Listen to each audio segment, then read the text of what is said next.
Once upon a time, there lived a man and a woman. They had a little son who was born only as big as a thumb. But he was as cheerful as a fish. Father and mother loved the little one with all their hearts and called him Pimpernell.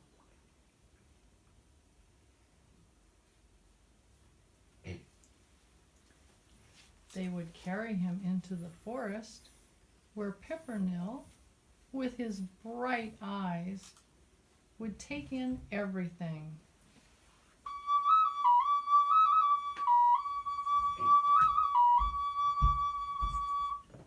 When listening to the birds, he would shout with joy.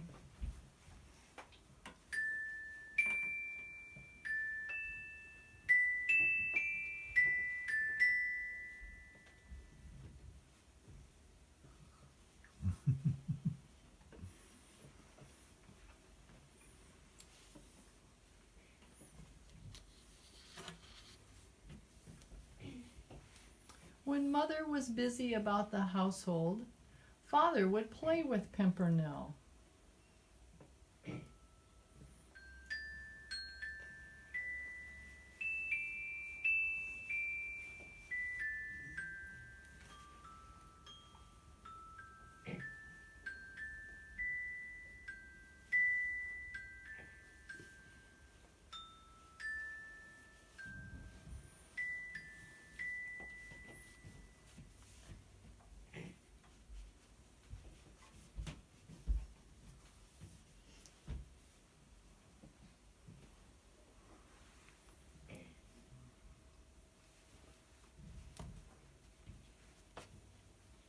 When Father went off to work, Mother would rock and sing the little one to sleep.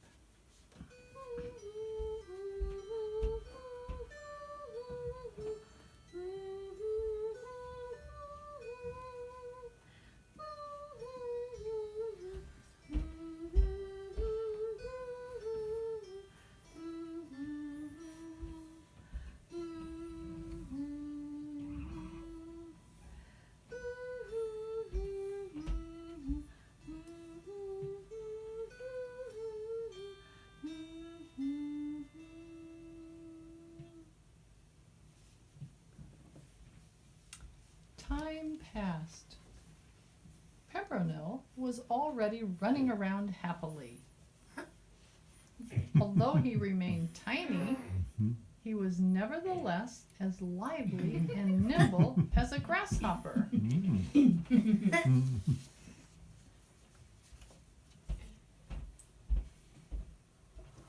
When Father would go into the forest, he would take Pimpernell along with him.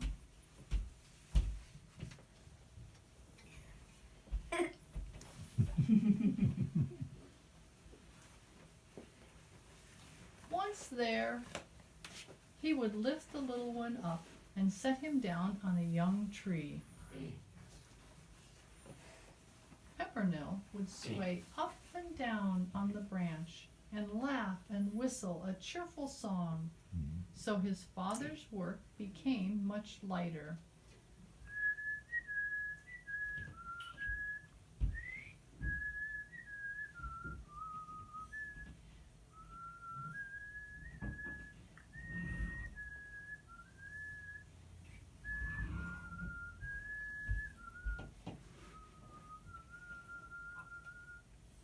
When evening came, Father would call, "Come, Pimpernell, we want to go home." Surely Mother will already be waiting for us in the doorway.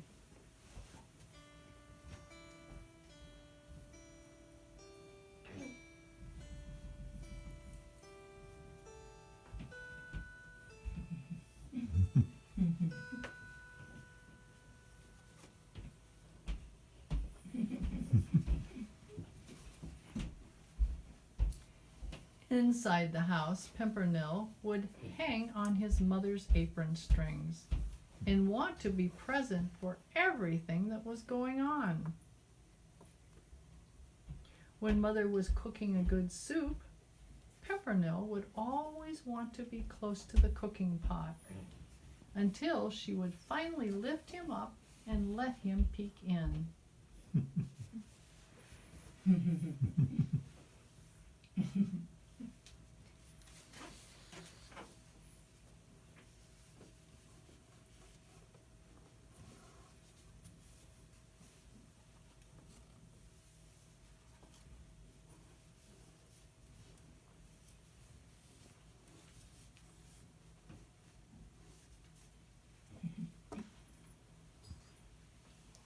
Once, Mother had gone out into the garden, and Pimpernel was alone in the house playing with the kitten.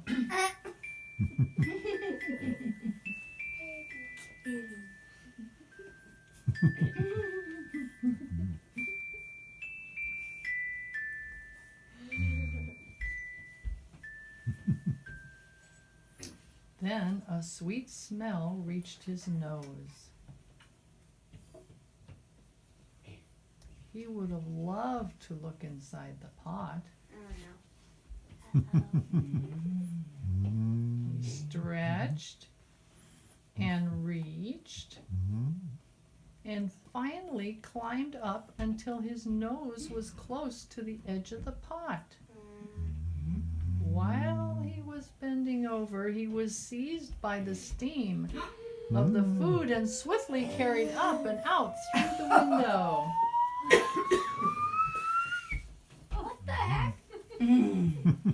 There, he sat on top of the branch of a fir tree, calling out in his need, "Father, Mother, come and fetch me down." But nobody heard him. Oh, I am so cold. I am so hungry. Oh. Squirrel. Finally, a squirrel heard his calling and lamenting. He climbed up the tree and sat down next to him and said, "Sit up and hold on."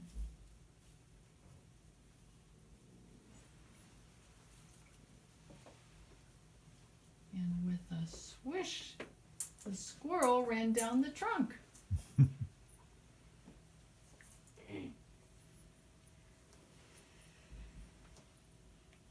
The little one was so glad to at last have firm ground under his feet.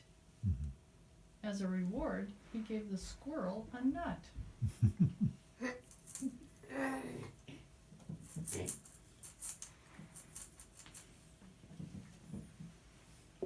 But now Pimpernel felt his own empty tummy and called, "Is there nobody who will give me anything to eat?"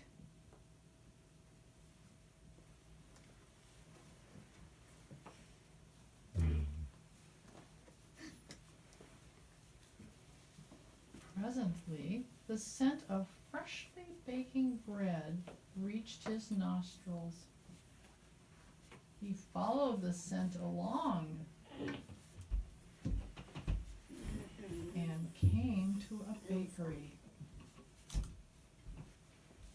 "Have you no work for me, Mistress Baker?"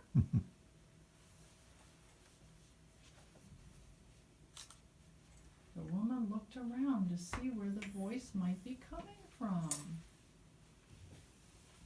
Finally, she saw Pimpernel. "You little flea, what on earth can you do? I have no need for such an imp." But Pimpernel began a jolly song.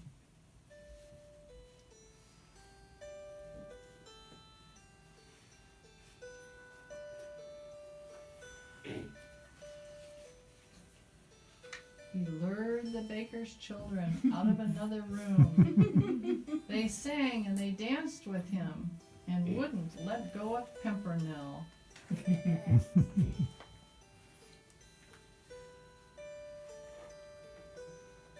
Well, said the mistress baker, "he may turn out to be a good nursemaid.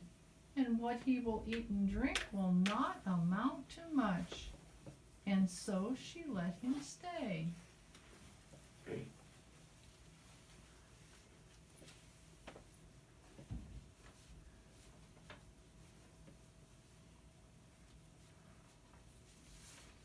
But she was a stingy woman and would only let him have crusts of bread to eat.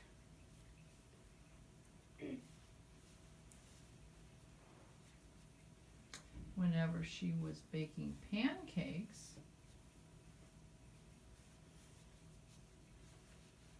she would carry them to a cupboard and lock the door. Pimpernel was only allowed to smell the sweet scent of them. Pimpernel became angry and called out, "Hee, Mistress Tightfist here. She stuffs the food into herself and gives nothing to anyone else." The mistress grew red in the face with anger and snatched a rag in order to slap the little one.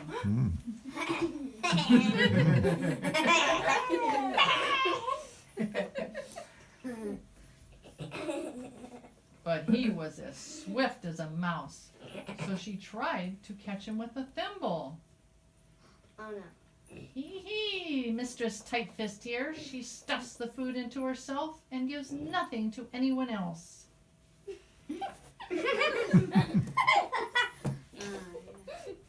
Hee, adieu, cock-a-doodle-doo.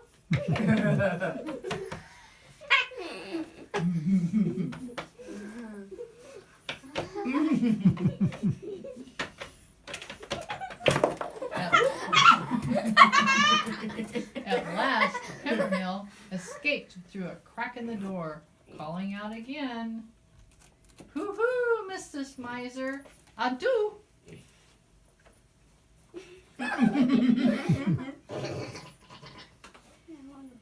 Now he was gone, and he was all alone in the middle of the huge forest.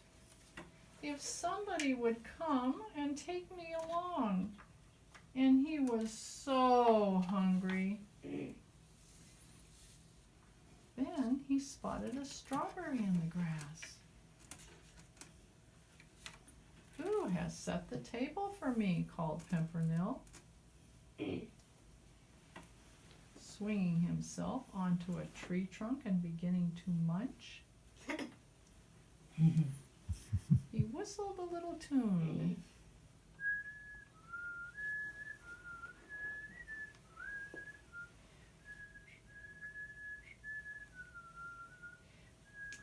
The tree trunk began to move, and a mighty giant lifted himself out of the grass.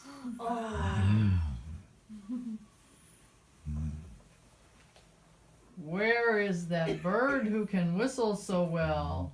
I want to catch him and take him home to my children." Pimpernel continued whistling undisturbed.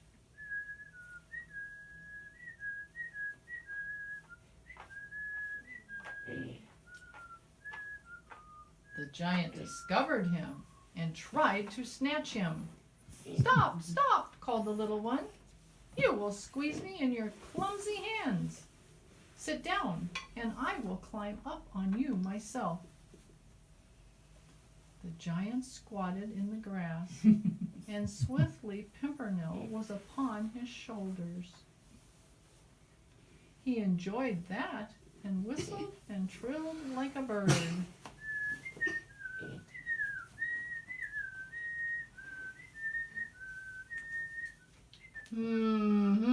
Said the giant. "I am hungry." "I can help you," said Pimpernel. "Carry me to the house of the baker, and there you can eat until your heart's content." She has hundreds and hundreds of good sweet pancakes in her house. This made the giant's mouth water. He licked his lips and ran as fast as his great legs could carry him.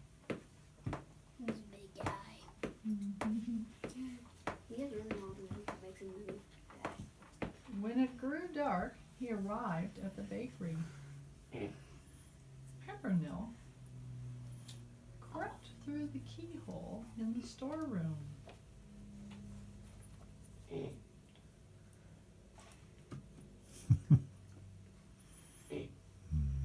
Look out, called Pimpernel. Heave ho! Heave ho! Heave ho! Heave ho! And threw the delicious pancakes towards the giant. The giant caught them eagerly and stuffed them into his enormous mouth.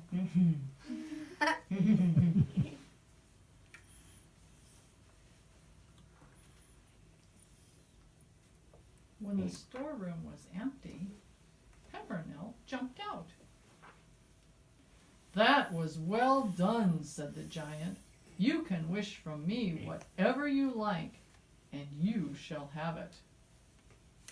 Pimpernel replied, "I wish to go home to mother and father. If only I knew the way."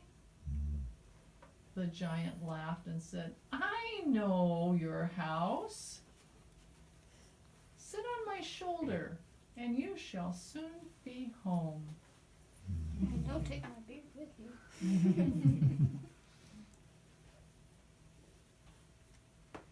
With huge giant steps, he tramped through the woods.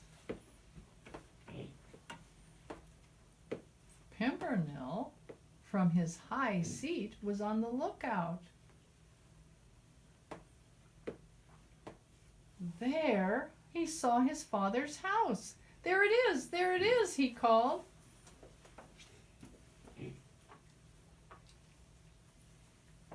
And he jumped off the giant and straight into his mother's arms. Father arrived too, and there was no end to their joy.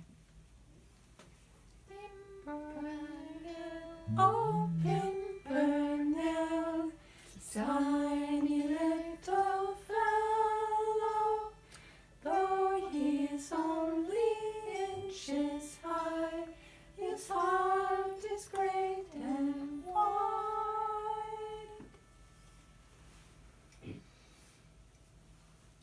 The giant laughed.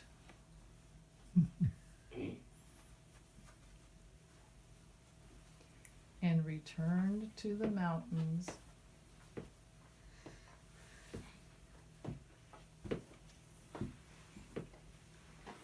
Pimpernel was home again and had a long sleep after his travels.